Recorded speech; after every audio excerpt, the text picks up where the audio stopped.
Bueno, este es un día que muchos esperamos a lo largo de todo el año.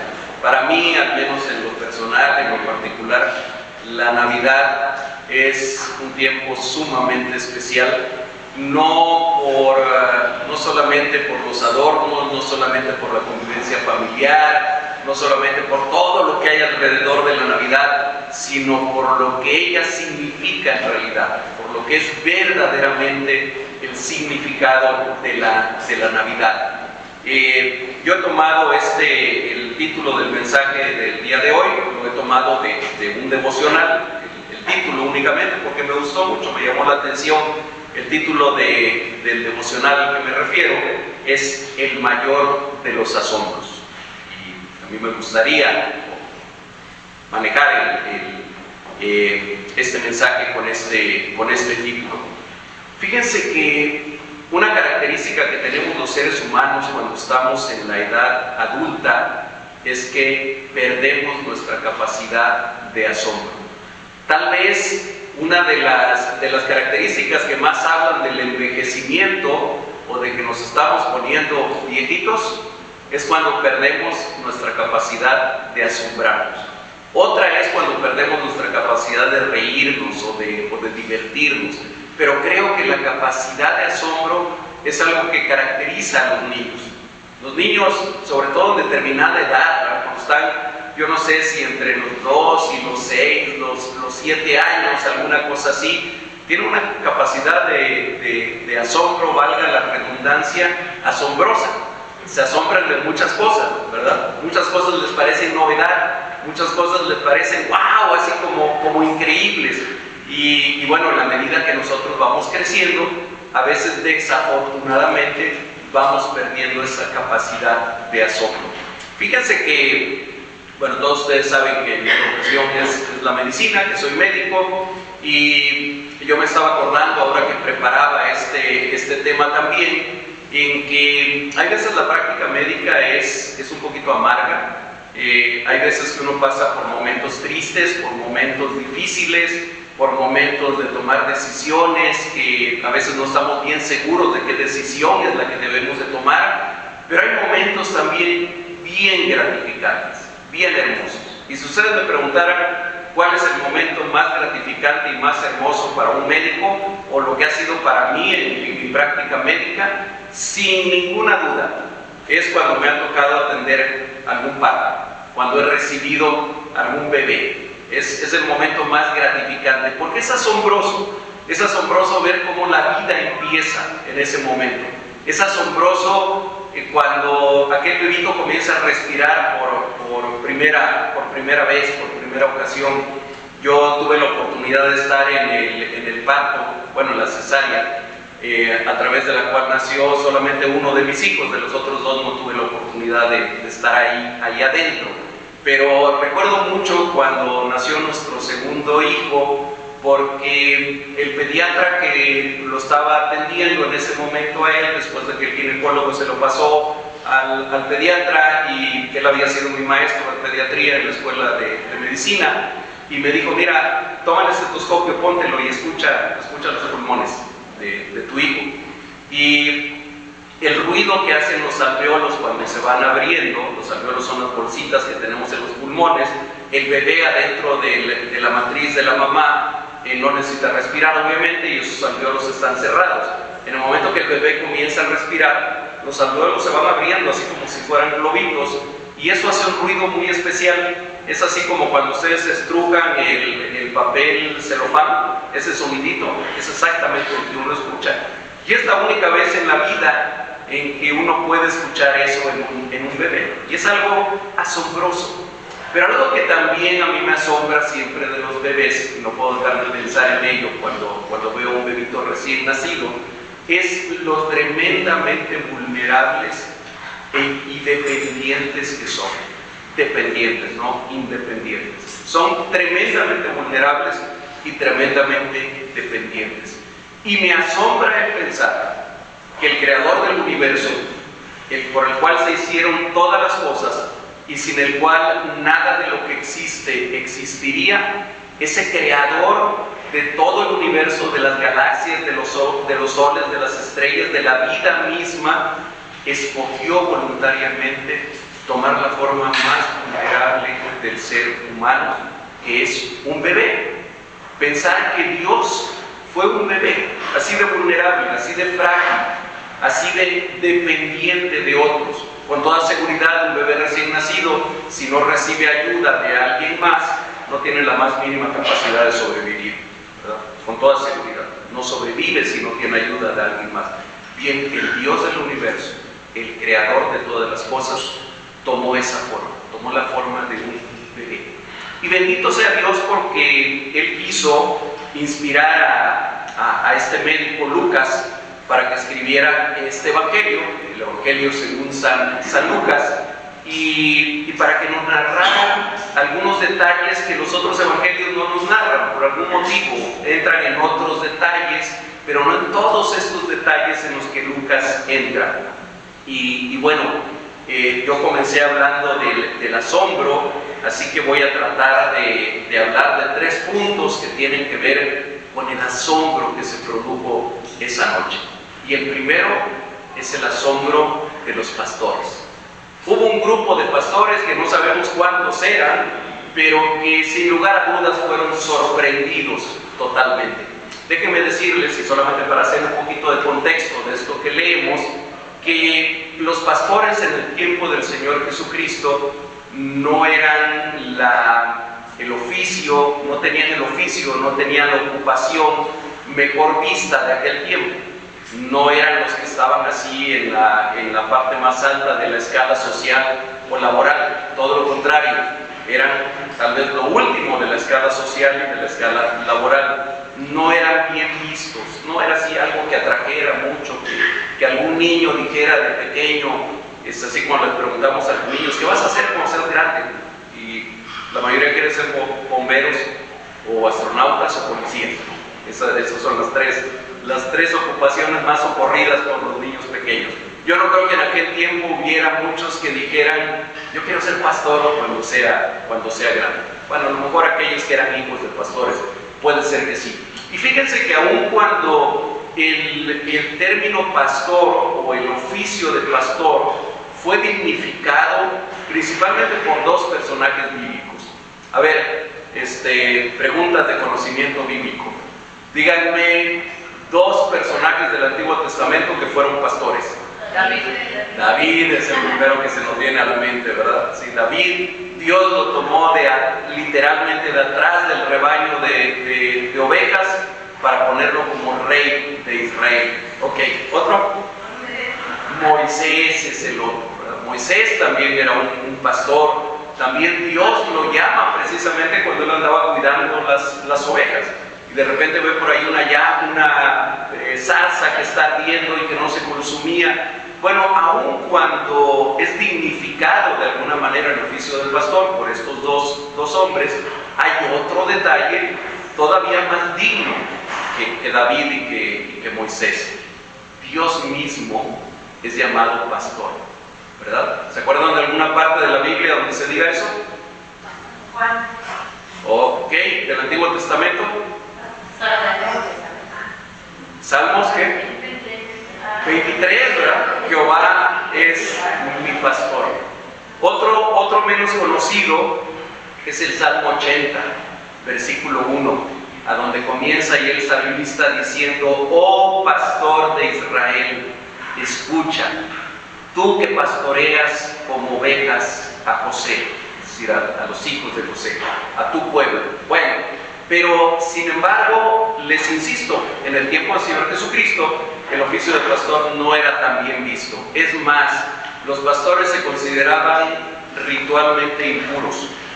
Para que un pastor pudiera entrar al templo, participar en un sacrificio o en algún otro ritual, tenían que pasar por un proceso de purificación, por un ritual de purificación. Se les consideraba que eran sucios, se les consideraba que eran desaseados, pero además tenían otra mala fama. Tenían fama de no ser muy confiables, de no ser muy honrados. Es más, en un juicio en el cual se necesitaban testigos, habitualmente los pastores no eran considerados para ir a dar testimonio. Entonces, cuando tenemos todo este contexto de lo que eran los pastores, uno se pregunta, yo me pregunto al menos, ¿por qué Dios eligió precisamente a un grupo de pastores para recibir de primera mano la noticia más importante en toda la historia del universo? Dios no escogió a los doctores de la ley, a los fariseos, a los escribas, a la gente que sabía muchísimo sobre el Antiguo Testamento y sobre las profecías, sino elige precisamente a un grupo de pastores para revelarse de una manera única, de una manera asombrosa. Yo me quiero imaginar que aquella noche, aquellos hombres, no sé cuántos eran, solamente sé que habla la palabra en plural y por lo tanto eran 2 o más, a lo mejor eran 20 o a lo mejor eran 10, no sabemos cuántos pastores eran, pero yo me imagino que aquella noche ellos comenzaron sus actividades como a lo mejor todas las noches. Se hizo de noche, juntaron a las ovejas, prendieron el fuego. Era importante tener el fuego prendido para ahuyentar a los depredadores, lobos y demás. Y ellos se dispusieron seguramente a velar alguna parte de la noche, tal vez por turnos, cuando ocurrió lo inesperado, cuando Dios interrumpió aquel trabajo. Y eso también me lleva a pensar en cómo Dios interviene en nuestra vida cuando nosotros estamos haciendo lo cotidiano, cuando nosotros estamos haciendo lo que solemos hacer todos los días. No es que Dios nos mande una señal de que algo extraordinario va a pasar en nuestra vida. No es que Dios nos haga tener algún sueño o alguna visión o alguna revelación especial. Generalmente Dios, en medio de nuestra vida ordinaria, común y corriente, comienza a actuar de una manera extraordinaria. Y creo que eso fue lo que ocurrió con aquellos pastores aquella noche. Leamos nuevamente lo que dice Lucas en el versículo 9. Dice: y he aquí, se les presentó un ángel del Señor, y la gloria del Señor los rodeó de resplandor, y tuvieron gran temor. A ver, tratemos de imaginar nuevamente la escena. Ellos están cuidando sus ovejas, de repente hay un gran resplandor, probablemente el mismo resplandor que Moisés vio en el monte Sinaí cuando Dios bajó para hablar con él, probablemente el mismo resplandor que el pueblo de Israel veía en el desierto cuando habían salido de Egipto y cuando tenían que caminar de noche y había un resplandor que los iluminaba. Probablemente el mismo resplandor que bajaba sobre el tabernáculo cuando la presencia de Dios descendía. Hay una palabra en hebreo, ¿se acuerdan? Shekinah. La Shekinah de Dios, el resplandor de Dios. Eso seguramente fue lo que los rodeó en aquel momento. Yo creo que el resplandor hubiera sido más que suficiente para que ellos estuvieran atemorizados, pero en ese mismo momento, tal vez coincidiendo con el resplandor, se presentó un ángel del Señor. Un ángel que les habla en ese momento, y lo primero que les dice es: no tengan miedo, no teman. Una vez más, Dios transmitiendo este mensaje a la vida de los seres humanos: no tengan miedo, no tengas miedo. Muchas veces, cientos de veces, esta misma expresión se repite a lo largo de toda la Escritura: no tengan miedo. E inmediatamente después de eso comienza a darles un mensaje. Les dice: no tengan miedo, porque he aquí les doy nuevas de gran gozo que será para todo el pueblo. Estas nuevas que les estaba dando el ángel, estas noticias recientes que el ángel les estaba transmitiendo, deberían de ser un motivo, o eran en ese momento un motivo de gran alegría, de gran gozo. A lo mejor no para toda la gente, pero sí para el pueblo de Dios. Igual que el día de hoy, hermanos, hoy celebramos Navidad, y hoy para nosotros, yo estoy seguro que es un día de gran gozo, es un día de alegría, por lo que estamos celebrando, por lo que estamos recordando, nos regocijamos en eso. Ahora, ¿todo el mundo se regocija de la misma manera que nosotros? No, con toda seguridad no. A algunos la Navidad les es indiferente, pero a la gran mayoría de las personas no les es indiferente. Es un día de fiesta, es un día de darle rienda suelta a muchas cosas de nuestra carne. Es un día para bailar, para tomar la copa, para convivir con amigos, con la familia, pero donde Jesucristo queda totalmente relegado a un rincón, si es que hay algún rincón para Él, si es que hay algún pensamiento.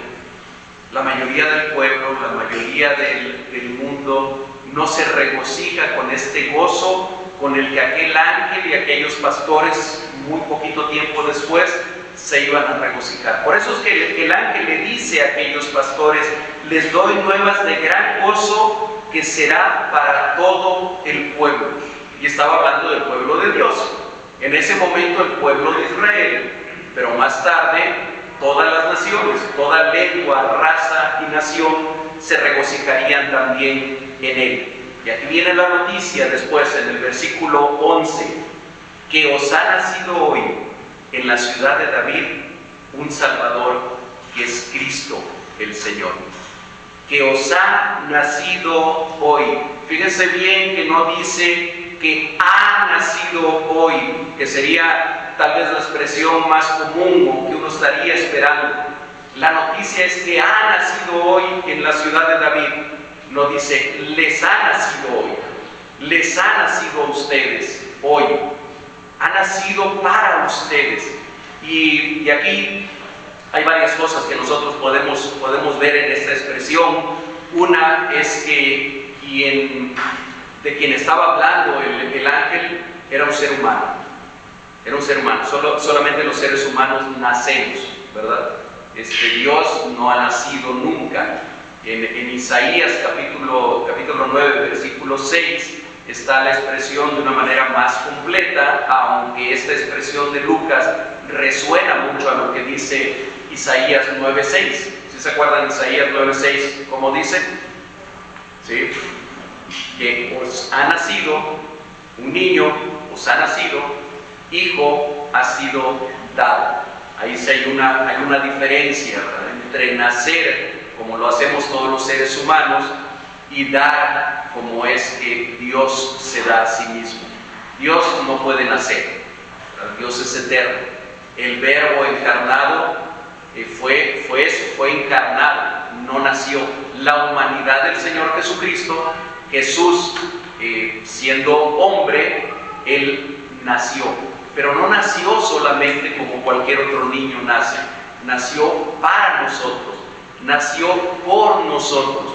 Por eso el ángel se los expresa de esa manera, que os ha nacido a ustedes, les ha nacido hoy en la ciudad de David, es decir, en Belén, un Salvador, que es Cristo el Señor.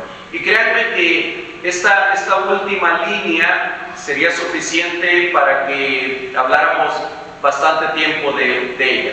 En esto que dice el ángel, un Salvador, que es Cristo el Señor. Apenas el domingo pasado, Dianita nos estuvo dando una clase sobre los títulos de Jesucristo, y algunos de los títulos que ella mencionó, aquí los leemos en esta línea. Un Salvador, que es Cristo el Señor. Fíjense que es interesante el ver en cuanto a Salvador, que solamente hay dos partes en el Nuevo Testamento donde directamente se le llama al Señor Jesucristo el Salvador, refiriéndose a Él. Una es esta, la otra es en Juan capítulo 4, versículo 42, digo por si lo quieren anotar o lo quieren buscar por ahí, que es cuando la mujer samaritana, después de que tiene ese encuentro con Jesús, regresa nuevamente a decirle a todo mundo ahí en Samaria, bueno, en la ciudad de Samaria donde ella vivía, que habían encontrado al Salvador. Y después, en el versículo 42, déjenme leerlo, dice: ya no creemos solamente por tu dicho, porque nosotros mismos hemos oído y sabemos que verdaderamente este es el Salvador del mundo, el Cristo. Solamente en el versículo que acabamos de leer de Lucas y en Juan 4:42 se menciona directamente eso. Pero ¿saben en qué otra parte de la Biblia sí se menciona muchas veces? El Salvador, en el Antiguo Testamento, varias veces. Y es tremendamente interesante, importante, el ver que ese término de Salvador le es dado a Dios, le es dado a Jehová. Miren, yo aquí solamente anoté 3 versículos de muchos que hay, pero si ustedes leen en Isaías 43:3, déjenme leerlo, dice: porque yo, Jehová, Dios tuyo, el Santo de Israel, soy tu Salvador. En el mismo libro de Isaías, un poquito más adelante, capítulo 45, versículo 21, otra vez es Dios quien está hablando, y ahora dice: y no hay más Dios que yo, Dios justo y Salvador. Otra vez, ningún otro fuera de mí, dice el Señor. Y otra vez, este Salvador se refiere a Jehová. Oseas, capítulo 13, versículo 4, dice el Señor por medio del profeta Oseas: mas yo soy Jehová tu Dios, desde la tierra de Egipto, no conocerás pues otro Dios fuera de mí, ni otro Salvador sino a mí. Y ese es el versículo que más me impacta, porque a ver, si aquí el Señor está diciendo, no conocerás pues otro Dios fuera de mí, ni otro Salvador sino a mí, y si nosotros decimos que Jesús es el Salvador y es nuestro Salvador, no estaríamos contradiciendo aquí lo que dice la palabra. Cuando ya Jehová dijo: no conocerás otro Dios fuera de mí, ni otro Salvador sino a mí. Por supuesto que no hay ninguna contradicción, ¿verdad? ¿Por qué? Porque Jesús es Dios. Porque Jesús es el mismo que inspiraba a Oseas para que Oseas escribiera eso. El Verbo de Dios, eterno, el Hijo eterno de Dios, había inspirado estas mismas palabras que nosotros leemos en el Antiguo Testamento. Bueno, eso es en cuanto a Salvador. Pero también el ángel le dice a aquellos pastores que este niño que les ha nacido es el Salvador, pero dice que también es el Cristo. Y yo sé que eso lo tienen muy fresquecito ahorita en la mente, apenas del domingo pasado para acá, de antier para acá. La palabra Cristo es una palabra en griego, ¿verdad? Que es traducción de una palabra en hebreo, que es... No, en griego, perdón, en hebreo. Mesías, ¿verdad? Mesías. Y ok, ahora sí, Cristo en griego o Mesías en hebreo significa ungido, el ungido. Bueno, hubo muchos ungidos en el Antiguo Testamento, ya lo hemos comentado también otras veces. Ungían a los profetas, ungían a los reyes, ungían a los sacerdotes.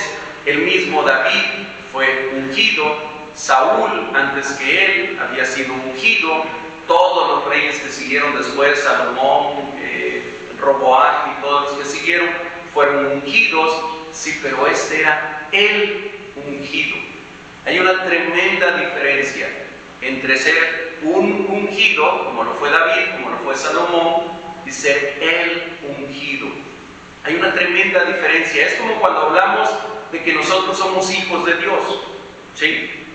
Nosotros somos hijos de Dios, pero Jesús es el Hijo de Dios. Hay una tremenda diferencia entre ser un hijo de Dios y ser el Hijo de Dios. Bueno, lo mismo con esta expresión de ungido. Él es el Cristo, Él es el ungido, aquel que había sido elegido por Dios desde la eternidad para venir a cumplir con el proceso de redención y de expiación de la humanidad que había caído en pecado. Ojalá que ustedes después se den el tiempo de leer Daniel capítulo 9, versículos 25 y 26, dentro de todas esas profecías que son dichas en ese capítulo y que son conocidas como la profecía de las 70 semanas, famosísimas.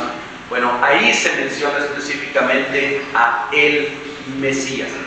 El tercer título que menciona aquel ángel es el Señor. Dice que es Cristo el Señor. También el domingo pasado se nos enseñó de esto. La palabra Kurios en griego se refería no solamente al Señor como el dueño de algo o el propietario de algo, sino el Señor como el equivalente del hebreo Adonai, que era aplicado única y exclusivamente a Dios, a nadie más. No había otro Adonai en el Antiguo Testamento que no fuera Dios. Y cuando los hebreos, cuando los judíos tuvieron que traducir su Biblia del hebreo al griego, la única palabra que encontraron en griego para traducir Adonai fue Kurios. Y Kurios es Señor. Por lo tanto, aquel ángel estaba diciendo a aquellos pastores: este niño que les ha nacido es el Salvador, es quien va a salvar al pueblo de sus pecados, es el Cristo, es el ungido de Dios y es el Señor, es Adonai mismo, es el dueño de todas las cosas. Pero por si eso no hubiera sido suficiente, para el asombro de aquellos pastores, dice después que repentinamente ocurre algo más. Versículo 13: y repentinamente apareció con el ángel una multitud de las huestes celestiales que alababan a Dios. ¿Cómo cuánto será una multitud de huestes? ¿Cómo cuántos serán más o menos? ¿Qué es eso de hueste? ¿Alguien se acuerda? ¿Qué significa hueste? ¿O a dónde se aplica eso de hueste? Bueno, se aplica a ejército, ¿verdad? Una hueste es un ejército de algo. Y aquí dice que era una multitud de ejércitos, ¿de qué? De seres celestiales. ¿Cómo qué seres celestiales creen ustedes que estaban ahí? Ángeles, ¿qué más? Arcángeles, ¿qué más? Querubines, serafines, seres celestiales. Era multitud de ellos. Yo me quiero imaginar que debe de haber sido más de 1000 o miles de ellos. Aquello ha de haber sido un espectáculo inigualable. Si ustedes han visto alguna vez algún espectáculo de luz y sonido, bueno, no tiene nada que ver con esto que ocurrió ahí. Sí, esto fue algo extraordinario que difícilmente lo podemos imaginar. Miles y miles de ángeles apareciéndose en ese momento y cantando a Dios, alabando a Dios. ¿En qué consistía la alabanza? No era una alabanza muy larga, no era un canto con muchas estrofas como los que nosotros a veces cantamos. Era un canto bien simple, bien sencillo y bien profundo, pero con un tremendo mensaje. Ellos cantaban: gloria a Dios en las alturas y en la tierra paz, buena voluntad para con los hombres.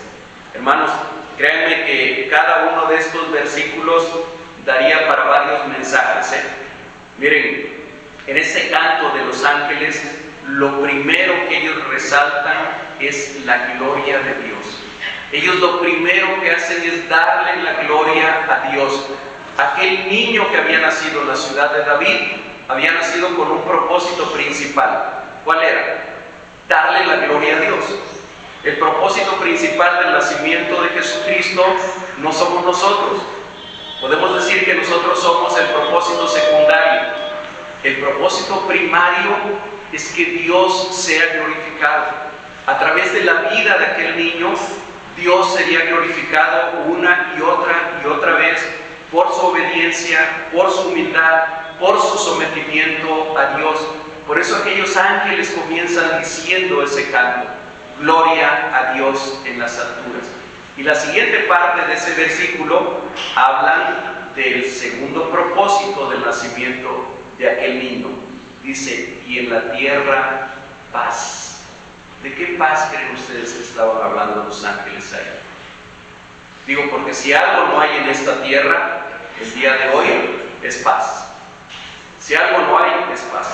Hay guerra, y mucha, y cada vez tenemos más rumores de guerras. ¿De qué paz estaría hablando aquel ángel? De la paz entre Dios y el hombre caído, entre el Dios santo y la humanidad caída en pecado. Esa paz que nadie más podía traer sino el mismo Dios sino el Hijo de Dios.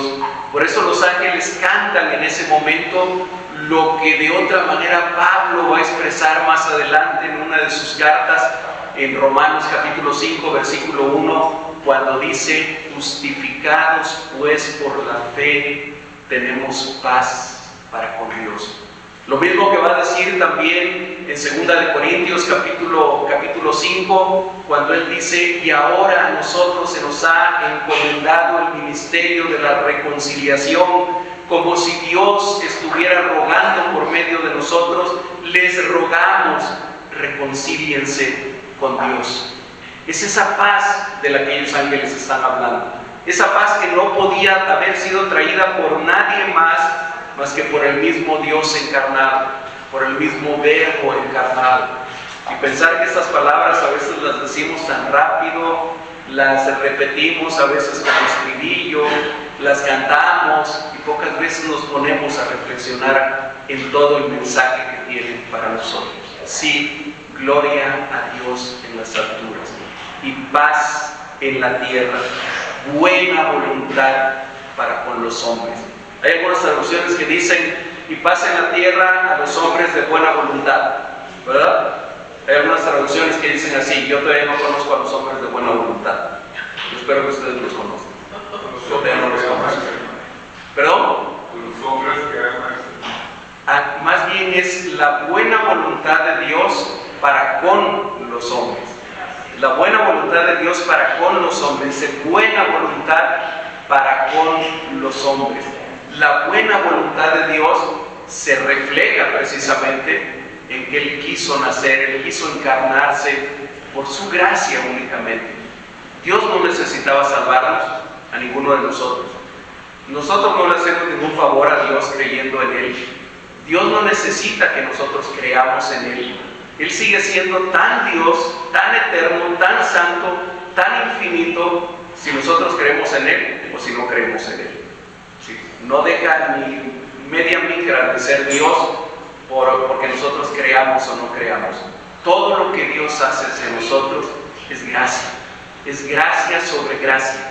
Y la mayor de esas gracias fue precisamente el que el Hijo eterno de Dios se haya encarnado y haya nacido en aquella noche. Así que aquella noticia que estaban recibiendo aquellos pastores es una noticia única.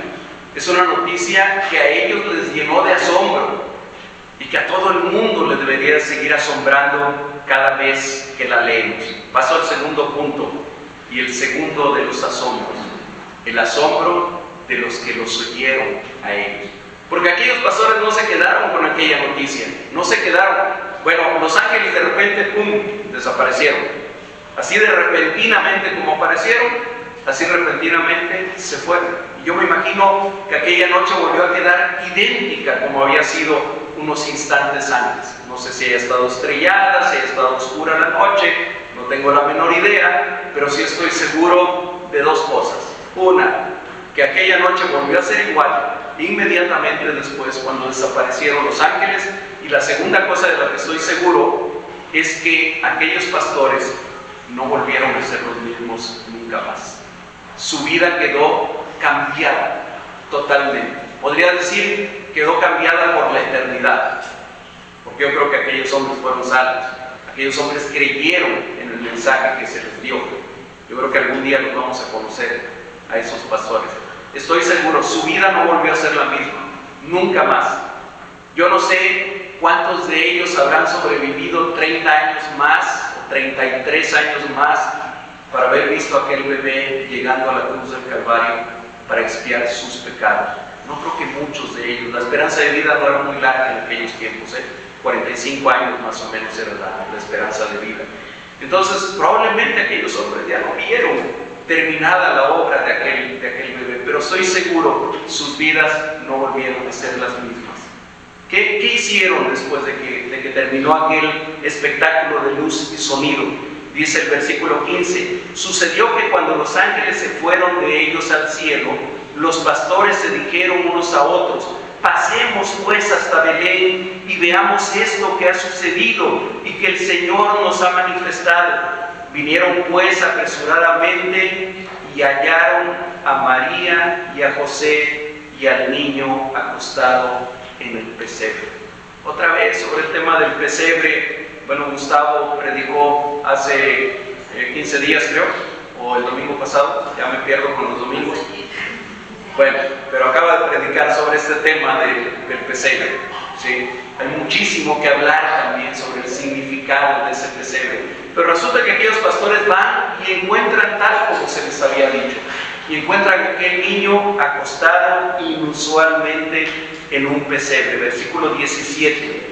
Y al verlo, dieron a conocer lo que se les había dicho acerca del niño. Y todos los que oyeron se maravillaron de lo que los pastores les decían.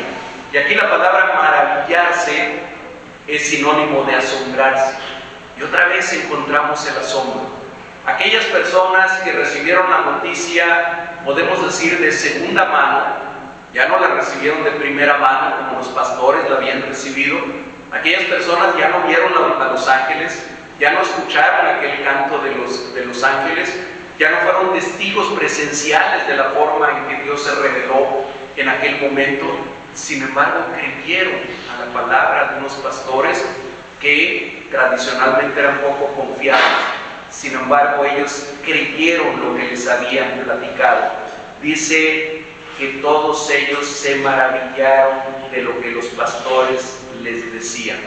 Y un personaje ahí especial, María, dice, guardaba todas estas cosas, meditándolas en su corazón.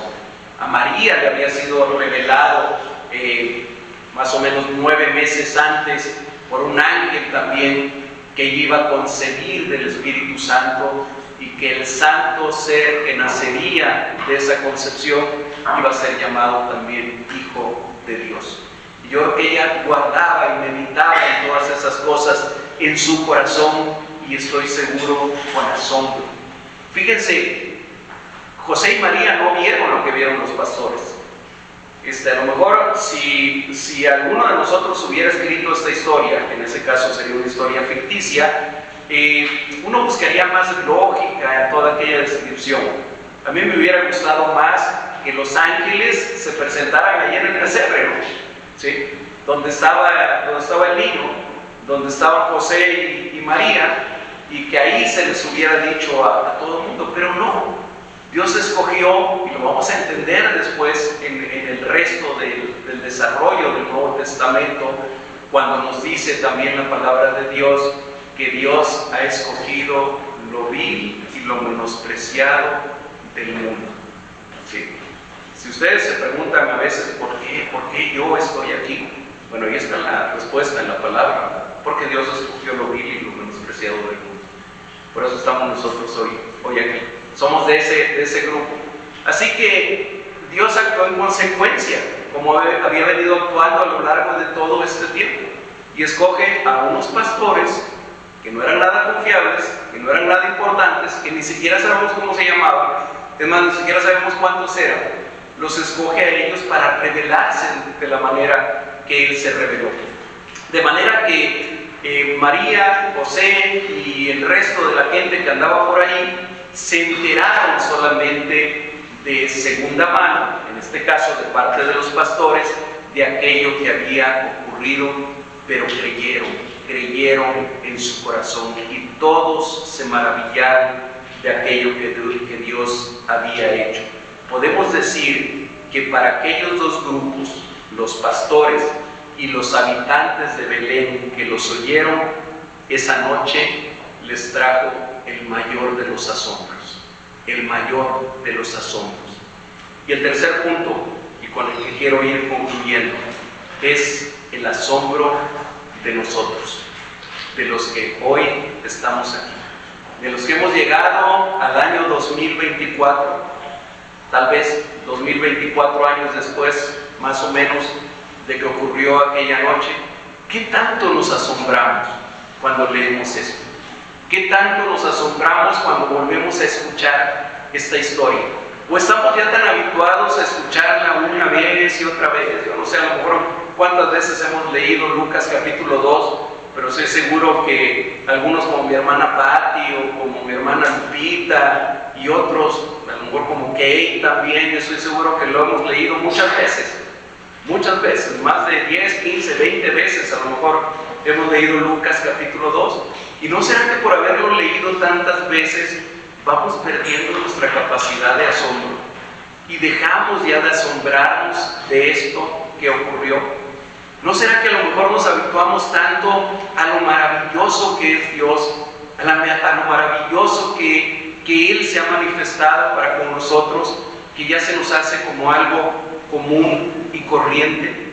¿Qué tanto nos asombra lo que hemos leído y lo que seguimos escuchando de esta historia? Déjenme ir un poquito más allá en la pregunta de reflexión que yo quiero a la que lleguemos en esta tarde. ¿Qué tanto lo creemos, hermanos? ¿Qué tanto creemos en eso? ¿Lo leemos solamente así como cuando leemos un cuento bonito, así como Alicia en el País de las Maravillas, o algún otro cuento bonito y hermoso? Y decimos, ¡ay, qué bonito debe haber sido cada una de esas cosas! ¿O verdaderamente creemos que esto es la realidad? ¿Que esto que estamos leyendo ocurrió verdaderamente? ¿Que verdaderamente aquella gente que vivió en ese tiempo fue tremendamente privilegiada al haber sido testigos de esto que ocurrió? Es muy probable que aquellas personas que se maravillaron aquella noche no hayan tenido oportunidad de ver el resto de la historia, no hayan tenido oportunidad de conocer el resto de la historia, como lo hemos tenido nosotros. Hermanos, nosotros somos privilegiados al tener el día de hoy este libro con nosotros y al tener la libertad de leerlo. Hermanos, hace no mucho tiempo, tal vez si nos vamos no muy atrás, no muchos siglos atrás, tal vez hace siglo y medio atrás, este libro llegó a ser prohibido en algunos lugares, ¿sí? Es más, en el siglo XX todavía, es más, en el siglo XXI sigue siendo prohibido en muchos lugares leerlo. El tenerlo te puede costar la vida, así de peligroso es. Y nosotros a veces lo vemos con tanta displicencia, con tanta naturalidad que llega a caer en la indiferencia. Nos olvidamos que lo que contiene este libro es la palabra de Dios. Lo que dice 2 Timoteo 3:16, ¿verdad? Toda la Escritura es inspirada por Dios, es soplada por Dios, es exhalada por Dios y útil para redarguir, para instruir, para corregir, a fin de que el hombre de Dios sea perfecto, enteramente preparado para toda buena obra. Bien, hermanos, este libro que yo tengo en mis manos y que ustedes tienen la mayoría una copia en sus manos, es la palabra de Dios, y por lo tanto cada una de las cosas que dice son total y completamente ciertas. Lo que ocurrió aquella noche, lo que se detalla en este pasaje que acabamos de leer, ocurrió verdaderamente en aquella noche única que nosotros de alguna manera conmemoramos el día de hoy. Hermanos, en este mundo de maravillas tecnológicas, cada vez vamos perdiendo más la capacidad de asombro. Y cada vez el mundo cree menos en lo que no tiene una explicación científica o tecnológica. Dios quiera que no nos pase así como su iglesia. Dios quiera que no perdamos la capacidad de asombro. Dios quiera que no perdamos la capacidad de agradecerle al Señor una y otra vez por el don inefable que nos dio en Jesucristo, por todo lo que Él representa para nosotros, por todo lo que debe de representar en nuestra vida. Que nosotros podamos recibir como aquellos pastores, también con ese asombro y con esa gratitud, el saber que nos ha nacido hace 2000 años en la ciudad de David un Salvador, que es Cristo el Señor. Dios quiera que en esta noche quienes vayan a celebrar, quienes vayan a tener alguna cena, quienes vayan a tener alguna reunión familiar, recordemos que el único invitado importante en esa mesa en la que vamos a estar, que la única persona importante verdaderamente en esa reunión de esta noche es Jesucristo, y que Él está presente. Él está presente aquí en este momento. Él está presente en nuestra vida, en nuestro corazón, en nuestra mente, junto a nosotros. No olvidemos lo que el Señor Jesucristo le dijo a sus discípulos cuando Él se iba, esas últimas líneas de Mateo capítulo 28, versículo 20, a donde después de decirles que vayan por todo el mundo y prediquen a toda criatura, les dice: y he aquí, estoy con vosotros todos los días, hasta el fin del mundo. Y esa es una realidad también. No olvidemos en esta noche quién es el invitado especial, por quién estamos reunidos, a quién estamos celebrando.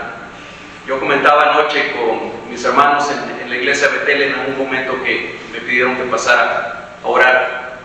Yo les decía, y lo quisiera recordar también el día de hoy: hermanos, podemos quitar cada uno de los adornos de Navidad. Podemos quitar las lucecitas, podemos quitar los pinos, podemos quitar los cantos, podemos quitar cualquier adorno de los que se acostumbra a poner en esta época, podemos quitar los regalos para quienes acostumbren darse regalos, y seguirá siendo la asombrosa Navidad, el asombroso nacimiento de nuestro Salvador, que es Cristo el Señor. Dios quiera que esto lo tengamos presente, especialmente en esta noche, pero no únicamente en esta noche, todos los días del año, todos los días de nuestra vida. Oremos, hermanos. Amado Dios, bendito seas, Padre. Te damos gracias desde el fondo de nuestro corazón. No hay palabras, Señor. No existen las palabras adecuadas, no existen las expresiones correctas, Señor, para decirte gracias. Gracias por haber nacido. Gracias, Emmanuel, Dios con nosotros. Gracias porque ese nacimiento tuyo en aquel establo, en aquella aldea de Belén, Señor, cambió la historia de toda la humanidad para siempre. Pero sobre todo, cambió nuestra historia personal. Cuando tú llegaste a nuestro corazón, cuando tú llegaste a nuestra vida, cuando tú naciste en nosotros, en nuestro corazón, nosotros pudimos experimentar ese nuevo nacimiento que nos trae vida eterna. Señor, permite que en esta Navidad que estamos celebrando haya muchos que nazcan nuevamente, haya muchos que te conozcan a ti, no como un concepto religioso, no como un concepto histórico o filosófico, sino que te conozcan en lo íntimo, en lo personal, como su Señor, como su Salvador, como su Dios. Gracias por este privilegio que nos das a nosotros de celebrarlo de esta manera. Te alabamos y te glorificamos en el nombre de Jesucristo. Amén.